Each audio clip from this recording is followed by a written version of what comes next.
ভেনেজুয়েলার কারাকাসের রাজপ্রাসাদ থেকে নিকোলাস মাদুরোকে আমেরিকার স্পেশাল ফোর্স তুলে নিয়ে যাওয়ার পর ওয়াশিংটনের পরবর্তী টার্গেট এখন ইরান। কিন্তু পেন্টাগন ভুলে গেছে কারাকাস আর তেহরান এক নয়। যখন মার্কিন senator Lindsey Graham make Iran great again slogan দিয়ে তেহরান দখলের স্বপ্ন দেখছেন, তখন ইরানের রাজপথে দেখা মিলছে এক অদ্ভুত দৃশ্যের। বিক্ষোভকারীরা তেহরানের ঘোরজি স্ট্রিটের নাম বদলে রেখেছে ডোনাল্ড ট্রাম্প স্ট্রিট, আর সেখানে স্টিকার সাটিয়ে লিখে দিয়েছে ট্রাম্প, ইরান তোমার জন্য অপেক্ষা করছে। এটি কোনো সাধারণ আমন্ত্রণ নয়, এটি এক ভয়াবহ যুদ্ধের আহ্বান। কারণ তেহরান থেকে ঘোষণা এসেছে, ইসরায়েল বা আমেরিকা যদি বিন্দুমাত্র হঠকারিতা দেখায়, তবে ইরানের 400টি বিশেষ সামরিক ইউনিট তেল আবিবকে পৃথিবীর মানচিত্র থেকে চিরতরে মুছে ফেলার জন্য ট্রিগারে আঙুল রেখে বসে আছে। সুপ্রিম ডিফেন্স কাউন্সিল জানিয়ে দিয়েছে, ইরানের অখণ্ডতা এখন এক অলঙ্ঘনীয় রেড লাইন, যা অতিক্রম করলেই মধ্যপ্রাচ্য পরিণত হবে আগ্নেয়গিরিতে। বিশ্ব রাজনীতির দাবার বোর্ডে এখন সবচেয়ে উত্তপ্ত গোটির নাম ইরান। সাম্প্রতিক ঘটনা প্রবাহ বিশ্লেষণ করলে বোঝা যায়, ওয়াশিংটন এক গভীর ষড়যন্ত্রের চেষ্টা করছে। ভেনেজুয়েলার প্রেসিডেন্ট নিকোলাস মাদুরোকে নার্কো টেরোরিজম বা মাদক সন্ত্রাসের অভিযোগে নিউ ইয়র্কে ধরে নিয়ে যাওয়ার ঘটনাটি ট্রাম্প প্রশাসনের একটি নজিরবিহীন আগ্রাসন। মার্কিন প্রেসিডেন্ট ডোনাল্ড ট্রাম্প বলেছিলেন, ইরানের নিরাপত্তা বাহিনী যদি বিক্ষোভকারীদের উপর গুলি চালায়, তবে আমেরিকা লকড অ্যান্ড লোডেড অবস্থায় থাকবে।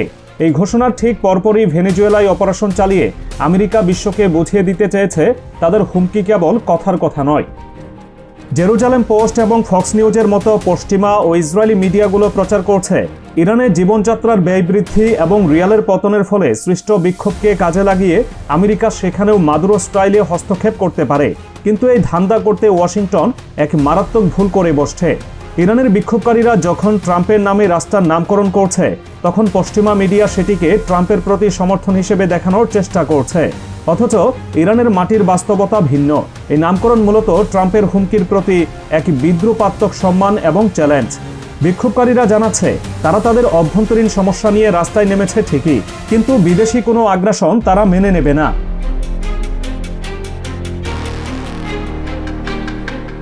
ভেনেজুয়েলার কারাকাসে মার্কিন গোয়েন্দা সংস্থা দীর্ঘ 6 মাস ধরে অপারেশন চালিয়ে সফল হয়েছে, কারণ সেখানকার সেনাবাহিনী ছিল বিশৃঙ্খল এবং মাদুরোর প্রতি রাশিয়া ও চীনের সমর্থন ছিল নড়বড়ে।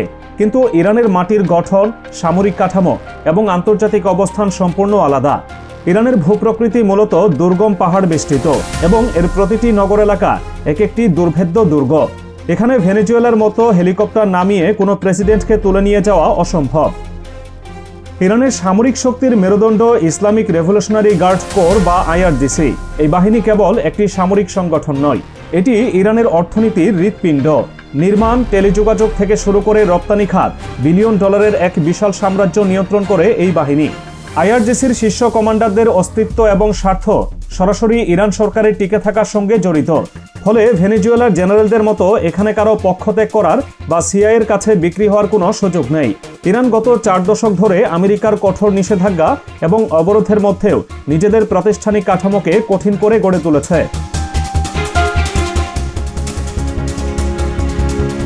ইতিহাস বলে, আমেরিকা এবং ইসরায়েল এর আগেও ইরানকে ভাঙার চেষ্টা করেছে।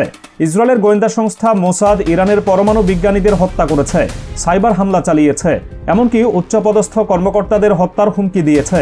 মার্কিন বাহিনী বাংকার বিধ্বংসী বোমা দিয়ে ইরানের ভূগর্ভস্থ স্থাপনাগুলোতে আঘাত এনেছে। কিন্তু ফলাফল কি হয়েছে? ইসলামী প্রজাতন্ত্র এক চুলো নড়েনি, বরং প্রতিটি আঘাতের পর ইরানের মিসাইল প্রোগ্রাম আরও শক্তিশালী হয়েছে। ইসরায়েলের গর্বের আয়রন ডোম প্রতিরক্ষা ব্যবস্থাকে ভেদ করে ইরানের শত শত ক্ষেপণাস্ত্র যখন আছড়ে পড়েছে, তখন তেল আবিব বুঝতে পেরেছে, এই ইরান 1980 সালের ইরান নয়।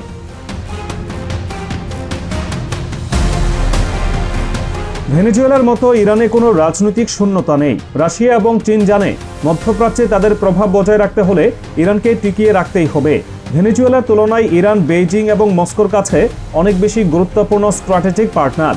ফলে তেহরানের আকাশে কোনো মার্কিন যুদ্ধবিমান দেখা মাত্রই তাকে ভূপাতিত করার জন্য রাশিয়া ও চীন তাদের সর্বোচ্চ প্রযুক্তিগত সহায়তা এবং গোয়েন্দা তথ্য সরবরাহ করবে। ট্রাম্প প্রশাসন হয়তো কারাকাসের মতো দুর্বল রাজধানীতে অপারেশন চালাতে পারে, কিন্তু তেহরানের মতো জটিল এবং শক্তিশালী সমাজকে নিয়ন্ত্রণ করার ক্ষমতা পেন্টাগনের নেই। এমন কোনো চেষ্টা করা হলে তা ইরাক যুদ্ধের চেয়েও ভয়াবহ সংঘাতে রূপ নেবে, যা আমেরিকার জন্য ভয়াবহ বিপর্যয় হতে পারে। এদিকে ইরানের সর্বোচ্চ সামরিক পর্যায় থেকে সরাসরি যুদ্ধের ঘোষণা দেওয়া হয়েছে।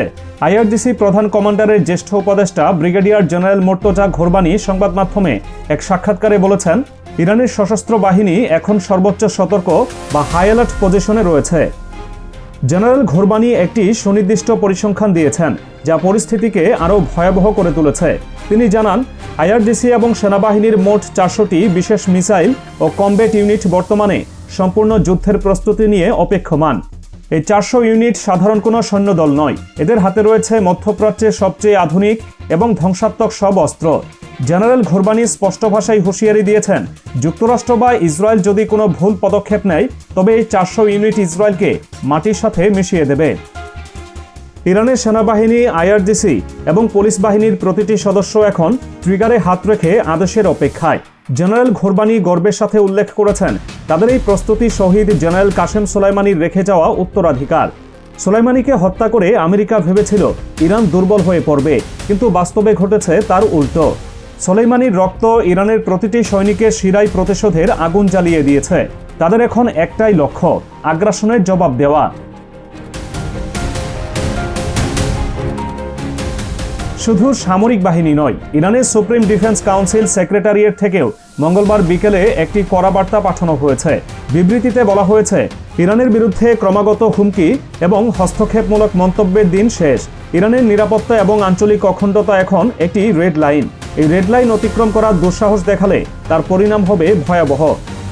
সবচেয়ে গুরুত্বপূর্ণ বিষয় হলো, ইরান তাদের সমরনীতিতে পরিবর্তন এনেছে। সুপ্রিম ডিফেন্স কাউন্সিল জানিয়েছে, ইরান এখন আর কেবল হামলার পর প্রতিক্রিয়া জানানোর মধ্যে সীমাবদ্ধ থাকবে না, বরং হুমকির কোনো লক্ষণ দেখা মাত্রই তারা আগাম হামলা চালাবে। মানে আমেরিকা বা ইসরায়েল আক্রমণের প্রস্তুতি নেওয়ার আগেই ইরান তাদের ঘাঁটিগুলো ধ্বংস করে দেওয়ার পরিকল্পনা রেখেছে। হুমকির দৃশ্যমান লক্ষ্যগুলোকেই এখন ইরান তাদের নিরাপত্তা সমীকরণে অন্তর্ভুক্ত করেছে। মধ্যপ্রাচ্যে ইরানের সামরিক জনবল প্রায় 10 লাখ। এর মধ্যে শুধু আইআরজিসির অধীনেই রয়েছে 1.5 লাখের বেশি দুর্ধর্ষ যোদ্ধা, যারা সিরিয়া, ইরাক এবং লেবাননের মাটিতে যুদ্ধ করে ইস্পাতের মতো শক্ত হয়েছে। এর বাইরে কয়েক লাখ বশিজ মিলিশিয়া সদস্য রয়েছে, যা দেশের জন্য প্রাণ দিতে সবসময় প্রস্তুত। এমন একটি বিশাল বাহিনীর বিরুদ্ধে ভেনেজুয়েলা স্টাইলে কমান্ডো অপারেশন চালানো হবে আত্মহত্যা শামিল। ইরানের অর্থনীতির উপর চাপ সৃষ্টি করে রিয়ালের মান কমিয়ে বা রাস্তায় কিছু বিক্ষোভ তৈরি করে সরকার পতনের যে স্বপ্ন ওয়াশিংটন দেখছে তা বাস্তবতা বিবর্জিত। ইরানি জাতিসত্তা এমন এক উপাদানে গঠিত যা বাইরের আঘাত এলে আরও ঐক্যবদ্ধ হয়ে যায়। গত গ্রীষ্মে যখন ইসরায়েল ইরানিদের উস্কানি দেওয়ার চেষ্টা করেছিল, তখন জনগণ তাদের সেই ডাকে সাড়া দেয়নি। ইরানের অভ্যন্তরীণ সমস্যা আছে, মূল্যস্ফীতি আছে, কিন্তু যখনই জাতীয় নিরাপত্তার প্রশ্ন আসে তখন তারা সব ভুলে এক কাতারে দাঁড়িয়ে যায়। ভেনেজুয়েলার দুর্বলতা আর ইরানের শক্তি, এই দুইয়ের পার্থক্য আকাশ পাতাল। কারাকাসে মাদুরোকে সরানো সম্ভব হয়েছে, কারণ সেখানে বিশ্বাসঘাতক ছিল, কিন্তু তেহরানে আইআরজিসির কাঠামো এতটাই নিশ্ছিদ্র যে সেখানে সিআইএর পক্ষে অনুপ্রবেশ করা অসম্ভব। ট্রাম্প প্রশাসন ভেনেজুয়েলাকে একটি মডেল হিসেবে দেখানোর চেষ্টা করছে, কিন্তু ইরান সেই মডেল ভেঙে চুরমার করে দিতে প্রস্তুত। ইরানের ভূগর্ভস্থ মিসাইল সিটিগুলো থেকে যখন হাজার হাজার ব্যালিস্টিক মিসাইল আকাশের দিকে তাক করা হয়, তখন তা কেবল ইসরায়েল নয়, পুরো অঞ্চলে থাকা মার্কিন ঘাঁটিগুলোর জন্য মৃত্যুদূত হয়ে দাঁড়ায়।